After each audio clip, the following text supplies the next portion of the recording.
우리 좌우에 계신 분들과 인사 나누겠습니다. 하나님이 당신을 사랑하십니다. 말씀의 은혜를 누립시다. 하나님께서 우리를 사랑하사 귀한 예배의 자리에, 말씀의 자리에 우리를 불러주신 줄로 믿습니다. 오늘 귀한 주일 2부 예배를 통하여 하나님께서 내게 주신 말씀의 은혜를, 예배의 은혜를 마음에 담고 돌아갈 수 있는 우리 모두가 되어지길 주의 이름으로 간절히 축원합니다. 우리는 지난 시간 창세기 27장의 말씀을 살펴보았습니다. 참 안타까운 이야기였죠. 분명히 이삭의 가정은 믿음의 가정이었습니다. 그리고 순종의 가정이었습니다. 그런데 하나님의 축복을 계승하고 전승하는 그 중요한 날, 하나님의 뜻보다, 하나님의 계획보다, 하나님의 일하심보다 나의 계획이, 나의 뜻이, 나의 생각이 앞서게 되었죠. 이삭은 분명 하나님의 뜻을, 하나님의 언약을 알고 있었습니다. 그럼에도 불구하고 장자의 축복을 에서에게 주려고 합니다. 에서는 알고 있었어요. 내가 하나님의 축복을 받을 만한 자격이 없다는 것을 알고 있었습니다. 그럼에도 불구하고 하나님의 축복을 받고자 하죠. 이삭과 리브가는 어떤 선택을 합니까? 하나님의 축복을 받기 위해서 평생 동고동락했던 남편을 속이고 아버지를 속이고 사랑하는 아들을 속여가면서까지 하나님의 축복을 쟁취하고자 합니다. 그럼으로 인해서 그 결과가 무엇이냐? 그 결과, 우리 말씀을 한번 볼까요? 창세기 27장 41절부터 44절까지의 말씀입니다. 창세기 27장 41절에서부터 44절까지의 말씀, 제가 한 절, 우리 성도님들이 한 절 교독해서 봅니다. 그의 아버지가 야곱에게 축복한 그 축복으로 말미암아 에서가 야곱을 미워하여 심중에 이르기를 아버지를 곡할 때가 가까웠은즉 내가 내 아우 야곱을 죽이리라 하였더니,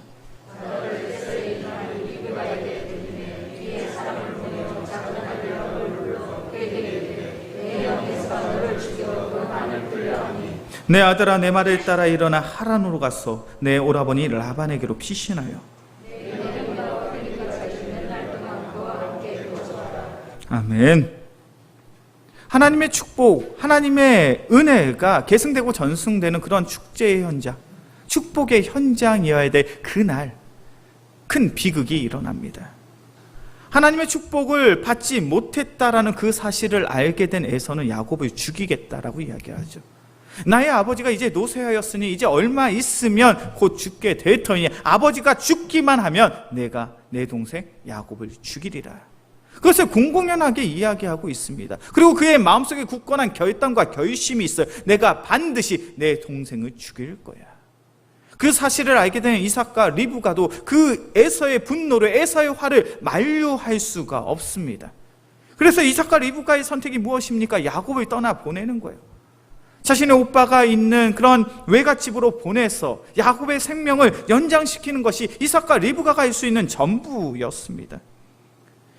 하나님의 축복이 계승되고 전승되는 축복의 날, 축제의 날이 되어야 이 날에 비극이 일어납니다. 믿음의 가정이었고 순종의 가정이었던 이삭의 가정에 큰 분란이 일어나게 돼요.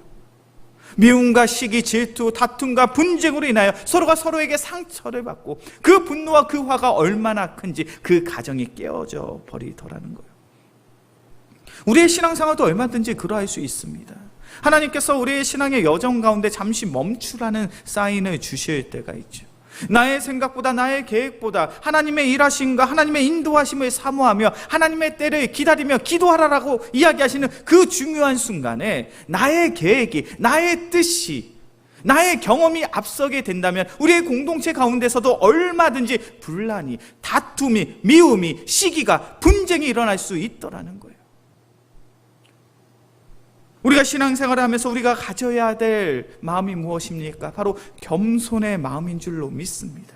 하나님의 때를 기다릴 수 있어야 돼요. 하나님의 뜻하심과 하나님의 일하심 속에서 하나님의 때를 기다리며 함께 기도할 때 바로 그 공동체는 하나님의 은혜를 누릴 수 있는 축복의 공동체요, 평안의 공동체가 되어질 줄로 믿습니다. 이삭의 가정은 이것이 깨어져 버린 거예요. 하나님의 때를 기다리지 못하고 기도하지 않음으로 말미암아 나의 계획이, 나의 생각이 앞서 행함으로 인하여 그 가정이 풍비박산이 나더라는 거죠. 이제 야곱의 인생은 한순간에 나락으로 떨어지게 됩니다. 오늘 우리 본문의 말씀을 함께 볼까요? 창세기 28장 11절의 말씀입니다. 창세기 28장 11절의 말씀 함께 봉독합니다. 한 곳에 이르러는 해가 진지라 거기서 유숙하려고 그곳에 한 돌을 가져다가 베개로 삼고 거기 누워 자더니. 이제 야곱은 어쩔 수 없이 살기 위해서, 생존하기 위해서 외삼촌이 있는 그 라반의 집을 향하여 밧다 아람으로 떠나게 됩니다. 야곱이 원래 머물렀던 이 브엘세바에서 이 밧다 아람까지는 900km가 넘는 먼 거리예요. 이 먼 거리를 이제 야곱은 혈연단시 홀로 누구 하나 의지하지 못한 채로 빈털터리의 모습으로 지금 그 외갓집으로 향하고 있는 것입니다. 그러다 오늘 본문의 말씀을 보니까 야곱이 어떠한 장소에 도착하게 돼요. 그리고 그 장소에 도착하니까 해가 졌습니다. 그래서 길에서 노숙을 할 수밖에 없는, 유숙을 할 수밖에 없는 그런 상황이 된 거예요. 뭐 상상해보면 이런 모습이죠. 길을 가다가 이제 해가 졌어요. 더 이상 이동할 수가 없습니다. 그래서 자기 몸을 이끌고 작은 돌을 베개 삼아서 나무 아래서 잠을 청하는 거예요. 우리의 정서와 우리의 문화로 본다면 먼 길을 가다가 과거에는 얼마든지 그럴 수 있을 것처럼 보여집니다. 근데 성경의 배경이 되는 이 고대 근동사회에서는 이것은 정말 있을 수 없는 그런 너무나도 비참하고 초라한 모습이에요. 왜 그렇습니까? 성경의 배경이 되는 팔레스타인 지역은 우리가 잘 아는 것처럼 낮에는 뜨거운 떼학볕이 비치는, 그래서 너무나도 더워서 이동할 수 없는 그러한 기후를 보입니다. 그리고 밤이 되면 매서운 추위가 강습해서 외부에서, 야외에서 잠을 청한다는 것은 거의 불가능해요. 그래서 우리가 출애굽기의 말씀을 보면 출애굽한 이스라엘 백성이 가나안 땅을 향해 갈 때 하나님께서 그들에게 구름 기둥과 불 기둥을 허락하셨다는 사실을 우리는 너무나도 잘 알고 있습니다. 왜 하나님께서 이스라엘 백성에게 구름 기둥과 불 기둥을 허락해 주셨는가? 이스라엘 백성은 구름 기둥과 불 기둥이 없으면 광야에서 죽을 수밖에 없는 거예요. 낮에는 뜨거운 떼약볕으로, 그리고 밤에는 매서운 추위로 인해서 이스라엘 백성은 그곳에서 아사하며 동사할 수밖에 없는 그러한 상황 속에 있었기 때문에 하나님께서는 이스라엘 백성에게 구름 기둥과 불 기둥을 허락해 주신 겁니다. 원래 팔레스타인 지역에서는 이렇게 길에서 노숙을 하면 안 돼요. 노숙을 한다는 것은 곧 죽을 수 있는 그러한 상황 속에 놓여져 있는 거예요. 그렇기 때문에 대부분의 나그네들은 먼 길을 가다가 마을이 있으면 그 마을에 들어가서 하룻밤 잠을 청함으로 그 추위를 피하는 것이 당시의 문화고 당시의 풍습이었습니다. 그런데 오늘 본문의 상황 속에 야곱은 어떠합니까? 그가 거한 이 장소에는 마을이 없는 거예요. 잠시 쉴 만한 곳이 없는 거예요. 그렇게 그가 할 수 있는 최선의 선택이 무엇이냐면 자기 곁에 있는 돌을 하나 안고 그 돌을 베개 삼아서 몸을 최대한 움츠려서 추위를 피하며 그 매서운 추위를 이겨내는 것이 그가 할 수 있는 전부인 거예요. 야곱의 가정은 어떠한 가정입니까? 우리가 앞서서 이삭의 삶을 살펴보면서 이삭은 당대의 거부였다는 사실을 우리는 분명히 알고 있습니다. 이삭은 부자였어요. 부유했습니다. 부족한 것이 없었어요. 그 가정 속에 있었던 야곱은 부잣집 도련님으로 살았잖아요. 먹을 것이 부족하지 않습니다. 마실 것이 부족하지 않습니다. 그의 삶 속엔 부족한 것이 하나도 없었어요. 그 시대에 그가 누릴 수 있는 모든 풍요로움과 부유함과 넉넉함을 야곱은 다 누리면서 살아왔어요. 그런데 문제가 발생한 거예요. 하나님의 축복을 받고 보니 내가 평생 누렸던 그 모든 부유함과 풍요함과 넉넉함이 다 사라져 버린 거예요. 이제는 매서운 추위를 피할, 자신의 몸을 거할 작은 장막조차 존재하지 않습니다. 이 얼마나 비참하고 이 얼마나 초라하며 이 얼마나 참담한 현실이냐는 거예요. 야곱은 그런 생각을 했겠죠. 내가 하나님의 축복만 받는다면 내 삶에 있는 모든 문제들이 다 해결될 거야. 우리 가정 속에 있는 모든 갈등들도 다 해결되겠지. 나는 전보다 더욱 나은 모습으로, 좋은 모습으로 살아가게 되겠지. 그런데 정작 야곱의 인생은 그러하지 않아요. 머리 둘 곳이 없어서 돌을 베개 삼고 매서운 추위를 이겨내게 몸을 움츠리며 잠시 거의 장막 하나 없이 비참하게 쫓기는 도망자의 신분으로 이제 외삼촌의 집을 향해 갈 수밖에 없는 이런 절망적인 상황, 이런 좌절이 가득한 세상. 야곱은 지금 그러한 상황 속에 있습니다. 비참해도 이렇게 비참할 수는 없고 참담해도 이렇게 참담할 수는 없는 거예요. 그런데 중요한 사실이 무엇입니까? 이렇게 깊은 절망과 좌절 속에 있는 야곱에게 하나님이 찾아오셨다라는 거예요. 오늘 본문의 말씀 창세기 28장 12절부터 15절까지의 말씀을 함께 봉독하겠습니다. 창세기 28장 12절부터 15절까지의 말씀, 제가 한 절, 우리 성도님들이 한 절 교독해서 보겠습니다. 꿈에 본즉 사닥다리가 땅 위에 서 있는데 그 꼭대기가 하늘에 닿았고, 또 본즉 하나님의 사자들이 그 위에서 오르락 내리락 하고,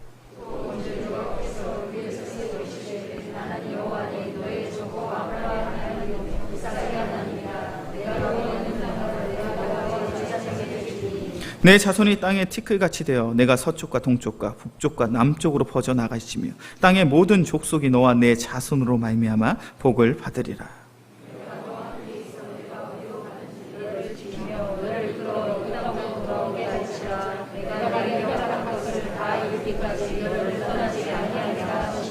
아멘. 아무것도 할 수 없는 야곱은 이제 돌을 베개 삼고 잠을 청합니다. 그런데 중요한 것은 이때 그가 돌을 베개 삼고 잠을 청할 때 하나님이 다가오셨어요. 하나님이 찾아오사 꿈을 통하여 야곱에게 보이시고 야곱에게 말씀하고 계십니다. 야곱이 본 환상이 무엇입니까? 땅이 있어요. 그리고 하늘이 있습니다. 그리고 그 하늘엔 하나님이 계시죠. 그런데 중요한 사실은 이 땅과 이 하늘이 사다리로 연결되어 있다라는 거예요. 땅 위에서부터 올라가는 그 사다리는 하늘에 닿아 있었고, 그 사다리를 하나님의 천사들이 오르락 내리락 하면서 영적인 교제함이, 영적인 교류가 있다라는 것을 야곱의 눈으로 보여주는 거예요.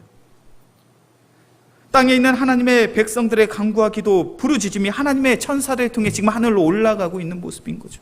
그리고 하늘에 있는 하나님께서는 그 백성들의 간구와 기도, 부르짖음에 응답하사 하나님의 은혜를 땅 가운데 허락하시는 겁니다. 지금 야곱이 처한 상황을 세상적인 관점으로 본다면 아무것도 없는 그런 황폐하고 척박한 땅에 어떠한 소망도 어떠한 희망도 찾아볼 수 없는 그런 깊은 절망 속에 놓여져 있는 것처럼 보이는데, 이 상황이 믿음의 영안으로 보니까 하나님이 주목하고 계시고 하나님의 은혜와 하나님의 사랑이 이 땅 가운데 임하고 있더라는 거예요. 지금 야곱은 환상을 통해 그것을 목격하고 있습니다. 그리고 하나님이 말씀하시죠. 창세기 28장 13절부터 15절까지의 말씀이에요. 내가 누워있는 땅을 내가 너와 내 자손에게 주리니 내 자손이 땅의 티끌같이 되어 내가 서쪽과 동쪽과 북쪽과 남쪽으로 퍼져 나가 있으며 땅의 모든 족속이 너와 내 자손으로 말미암아 복을 받으리라. 내가 너와 함께 있어 내가 어디로 가든지 너를 지키며 너를 이끌어 이 땅으로 돌아오게 하이치라. 내가 내게 허락한 것을 다 이루기까지 너를 떠나지 아니하리라. 하나님께서는 야곱에게 축복의 말씀을 하고 계십니다. 그런데 중요한 것은 이 13절부터 15절까지 이 하나님의 축복의 말씀 가운데 가장 하나님께서 강조하고 있는 것, 가장 중요하게 말씀하고 있는 내용이 뭐냐는 거예요. 지금 하나님께서 야곱에게 축복을 하고 계시는데 어떠한 말씀을 하고 계십니까? 어떠한 사실을 잊지 말라라고 이야기합니까? 15절, 내가 너와 함께 있어 내가 어디로 가든지 너를 지키며 너를 떠나지 아니하리라. 야곱은 지금 혼자 있잖아요. 어떤 소망, 어떤 희망도 발견할 수 없는, 내가 의지할 것 하나 없는 그런 절망적인 상황 속에서 하나님께서는 야곱에게 이렇게 말씀하십니다. 내가 너와 함께하고 있어. 야곱아, 내가 어디로 가든지 내가 너를 지킬 거야. 내가 무엇을 하든지 나는 결단코 너를 떠나지 아니할 거야. 그러니 너는 너무 근심하거나 걱정하거나 두려워하지 말고 너와 함께하는 그 하나님을 주목함으로 이 힘들고 어려운 상황들을 이겨내자, 극복하자. 그 말씀을 하고 계시더라는 거예요. 이런 하나님의 음성 가운데 야곱이 무엇이라고 고백합니까? 우리 창세기 28장 16절의 말씀이에요. 창세기 28장 16절의 말씀 함께 봉독합니다. 야곱이 잠이 깨어 이르되 여호와께서 과연 여기 계시거늘 내가 알지 못하였다. 야곱이 무엇이라고 고백합니까? 하나님이 여기 계시군, 하나님이 나와 함께 하시거늘 내가 알지 못하였다. 이 장소에서, 이 베델에서 이 꿈을 꾸는 이 상황 속에서만 하나님이 함께 하셨을까요? 야곱이 태어날 때부터 하나님은 야곱과 함께 하신 줄로 믿습니다. 야곱의 평생의 삶 속에 하나님께서 눈동자와 같이 야곱을 지키시고 그의 삶을 선하게 인도하신 줄로 믿습니다. 하나님은 늘 야곱과 함께 하셨는데 누가 알지 못했다는 거예요. 야곱이 알지 못했다는 거예요. 그런데 중요한 것은 이 베델에서 드디어 나와 함께 하시는 그 하나님을 야곱이 마주하게 되었다는 거예요. 이것을 가리켜서 우리는 교회 안에서 무엇이라고 이야기합니까? 하나님을 인격적으로 만났다라고 고백을 하죠. 하나님은 나와 함께 하시는 줄로 믿습니다. 그 신실하신 하나님 우리와 함께 하사 우리의 인생을 아름답게 인도하고 계신 줄로 믿습니다. 그런데 그 중요한 신앙의 섭리 속에 문제가 있어요. 그것은 바로 나와 함께 하시는 그 하나님을 내가 아직 경험하지 못했다는 거예요. 나와 함께 하시는 그 하나님을 내가 아직 만나지 못하고 마주하지 못함으로 인하여 우리는 여전히 세상 속에서 근심하고 세상 속에서 걱정하며 세상 속에서 염려함으로 살아가고 있더라는 거예요. 우리 이 자리에 계신 귀한 성도님들, 하나님을 인격적으로 만나셨습니까?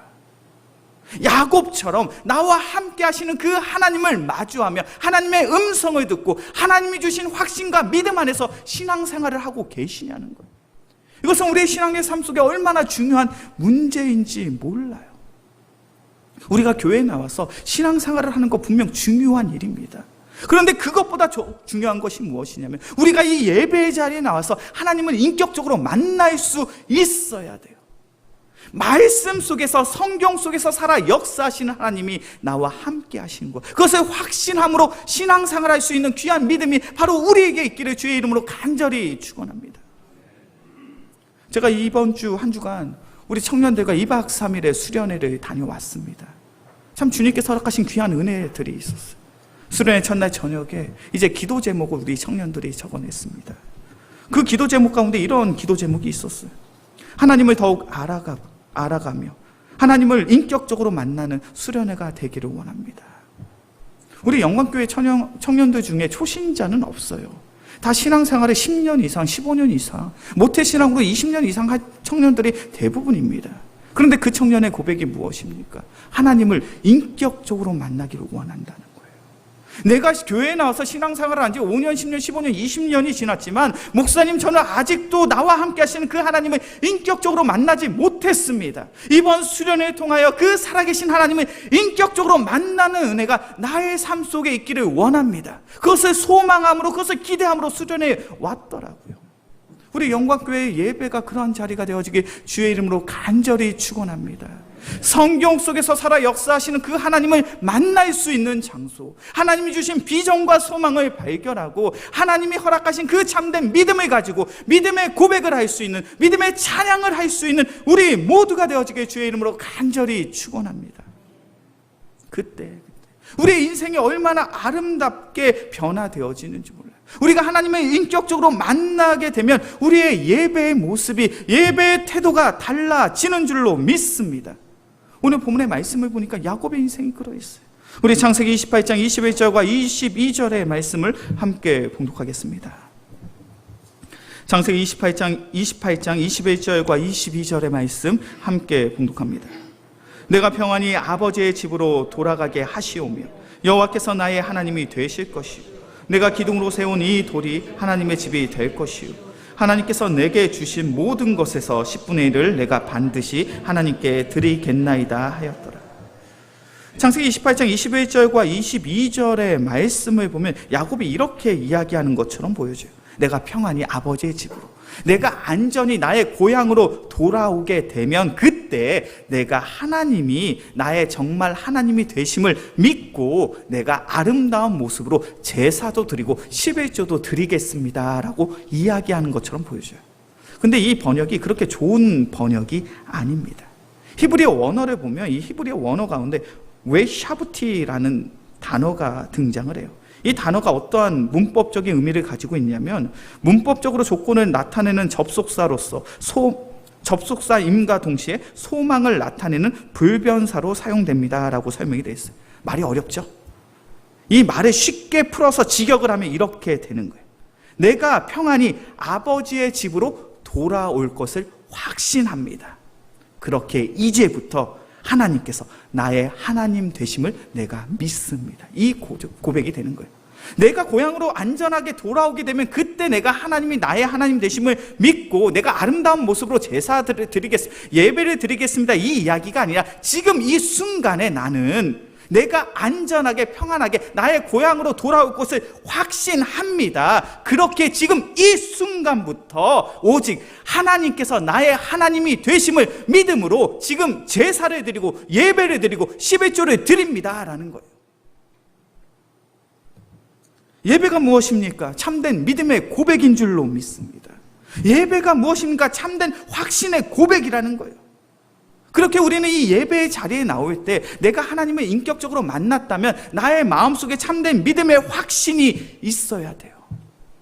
내가 오늘 이 예배를 통하여 하나님을 인격적으로 만날 것을 확신함으로 예배를 드리는 거예요. 내가 오늘 이 예배를 통하여 하나님의 뜻을 깨닫고 하나님의 음성을 들을 거야. 그러한 믿음의 확신을 가지고 나오는 거예요. 내가 오늘 이 예배를 통하여 하나님의 은혜를 누리며 나의 마음이, 나의 심령이 회복되는 것을 내가 경험할 거야. 그런 확신을 가지고 나오는 것이 바로 참된 예배자의 모습인 줄로 믿습니다. 우리 영광교회 귀한 성도님들, 살아계신 하나님이 나와 함께 하심을 믿음으로 신앙생활하고 계십니까? 그렇다면 어떠한 확신과 어떠한 믿음의 마음을 가지고 이 자리에 나오셨습니까?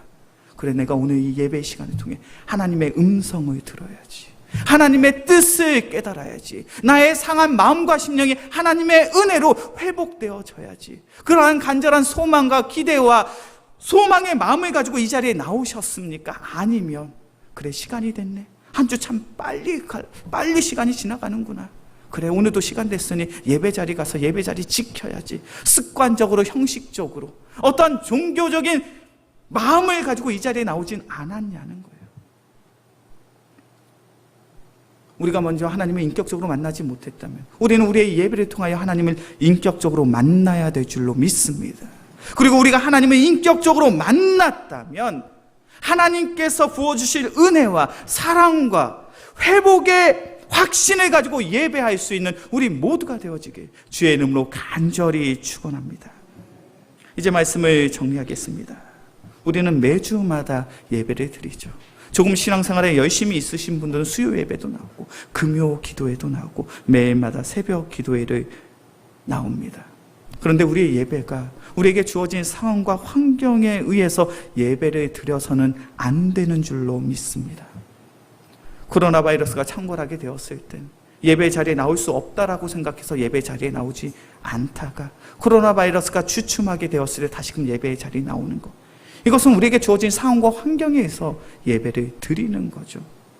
내가 바쁘고 분주할 때는 예배를 멀리했다가 바쁘고 분주한 일이 끝나서야 예배의 자리에 나온다면 우리의 예배는 우리에게 주어진 상황과 환경 속에서 예배를 드리는 겁니다. 그런데 우리의 예배는 그런 자리가 아니에요. 우리의 예배는 나와 함께 하시는 하나님에 대한 확신과 믿음을 가지고 나오는 은혜의 자리인 줄로 믿습니다. 야곱이 거한 그 자리엔 아무것도 없었죠. 그러나 하나님을 만나는 은혜가 있었고 하나님을 향한 참된 믿음과 참된 신앙을 가지고 나아갔을 때 그 아무것도 없는 그 황폐한 땅이 베델 땅이 되고 참된 예배의 장소가 되어졌던 것처럼 우리 영광교회가 세상의 가치, 세상의 기준으로 본다면 갖춰진 것들이 많은 부족함이 있다 할지라도 주님께서 허락하신 확고한 믿음과 신앙을 가지고 나아감으로 주님께서 원하시는 아름다운 예배를 드릴 수 있는, 하나님을 인격적으로 만나며 하나님께서 허락하신 귀한 은혜와 능력을 사모하고 기대함으로 나아갈 수 있는 은혜의 현장이 되어지길 주의 이름으로 간절히 축원합니다.